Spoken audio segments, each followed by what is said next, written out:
Hi guys.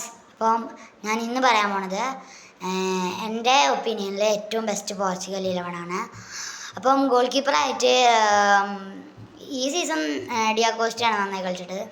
പക്ഷേ I will choose Rui പട്രീഷ്യോ. അവൻ്റെ പണ്ടത്തെ സേവുകളൊക്കെ എനിക്ക് ഭയങ്കര ഇഷ്ടമായിരുന്നു.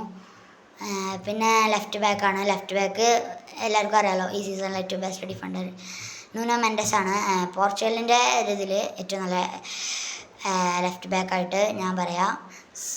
പിന്നെ ഉള്ളത് സെൻറ്റർ ബാക്കായിട്ട് നമുക്ക് ഒരു ലെജൻഡ് ഉണ്ട് പോർച്ചുഗലിൽ, അത് പെപ്പയാണ്. പെപ്പ കഴിഞ്ഞാൽ പിന്നെ നമുക്ക് ഉള്ളത് റിക്കാർഡോ കർവാലോയും ഒരു നല്ല ഡിഫൻഡറായിരുന്നു. പോർച്ചുഗലിന് വേണ്ടി കളിച്ചൊരു നല്ല ഡിഫൻഡറായിരുന്നു റിക്കാർഡോ കർവാലോ.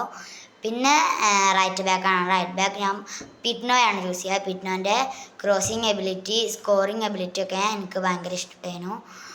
പിന്നെ സെൻറ്റർ മിഡിൽ ഡെക്കോനെ ഞാൻ ചൂസ് ചെയ്യും. ഡെക്കോൻ്റെ പവർ ഷോട്ടുകൾ ഒരിക്കലും കീപ്പർക്ക് ഒരു ചാൻസും ഇല്ലാത്ത പവർ ഷോട്ടുകളൊരിക്കലും ഡെക്കോൻ്റെത്. പിന്നെ ക്യാമിൽ റോയ് കോസ്റ്റൻ്റെ ഡ്രിബ്ലിങ്ങും ഫിനസാളും എനിക്ക് ഭയങ്കര ഇഷ്ടമാണ്.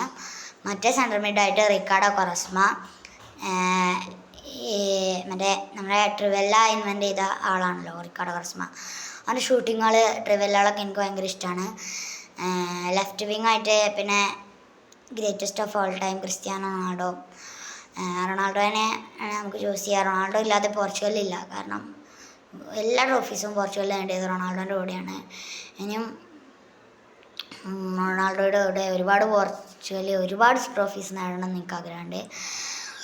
പ്രത്യേകിച്ച് 2026 വേൾഡ് കപ്പ് കൂടി പോർച്ചുഗൽ നേടണമെന്ന് എനിക്ക് ആഗ്രഹമുണ്ട്. ഓൾക്ക് ഈ സീസൺ നല്ലൊരു ടീമുണ്ട്. പിന്നെ സ്ട്രൈക്കർ